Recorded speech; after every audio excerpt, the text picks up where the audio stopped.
Wimbledon planning to use AI commentary during this year's tournament.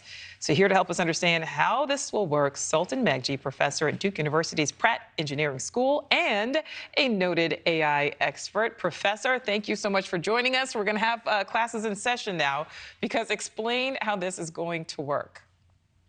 Well, since the 1970s, tennis has actually been at the forefront of using advanced technologies. So for almost 50 years, they've been using cameras and lasers and other advanced technologies to tell if the ball is in or out. Now it's just a small step to start having an AI actually put together the video clips at the end of the day and actually read the narration going over what happened. And so we're excited to see how that works this year. And it really does sound real, because I'm thinking of that DJ there, AI Ashley, and it had the warmth, that had that the DJ thing that that radio DJs tend to have. That artificial Ashley really had it. But is AI really going to be able to figure out what's happening during a match that's happening in real time? Because obviously the commentary needs to make sense.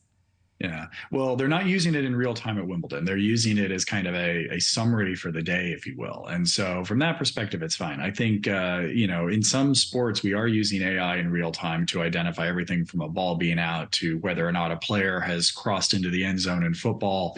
But, having a real time commentator is becoming, it's becoming real. We're not quite there yet. A lot of the deepfake technologies we've seen over the last few years have that ability to respond in real time with voice. And so we're just getting there, not quite, maybe next year, Wimbledon. Okay, Sultan, so there'll be this end of the day commentary, kind of a summary of what's happened. So I'm assuming there'll be somebody who looks over it, make sure it makes sense, make sure that it's not going to be just gibberish and gobbledygook.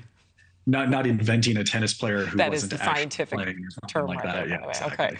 exactly. Okay. Is there a need for this, do you think? I mean, is this an area that is maybe best left for humans, or is that just kind of a matter of opinion? Because I know you certainly seem to be excited about it. I'm always excited for new technologies, and I always like technologies that allow people to be experts. Let someone engage in critical thinking and be the expert that they are. I don't like technologies that force people to sit at a keyboard and whack away all day. And so all of these generative AI systems that create content that's really straightforward, that doesn't require a lot of deep expertise, I think is great. And I think if it allows, the commentators and the people producing, whether it's the Wimbledon telecast or shows like this, if it makes their lives easier, I'm all for it. Wait a minute, Sultan. Let's not make it too much easier. We need real anchors. Question for you, though, because a lot of people very much excited about this, but there's a lot of people who see this kind of thing and they feel a lot of trepidation. People do not think it's a good thing. Is any industry or occupation safe? I mean, is there some area, some industry where AI just would not work? I wish I could say there was, but as we've seen just in the last 6 months or so, AI is hitting everything, just as your promo said. And whether it's a DJ in Portland, or there's one in Malaysia, or it's a digital artist that's creating music that's AI, whether it's recreating John Lennon's voice or an entirely new artist.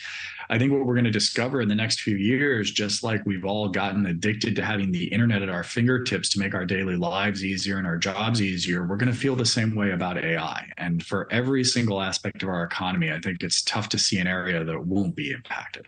All right, Professor Meghji explaining it all. Thank you so much. Thank you for watching. Go to newsnationnow.com to find News Nation on your television provider. And don't forget to click the red subscribe button below to get more of News Nation's fact-driven, unbiased coverage.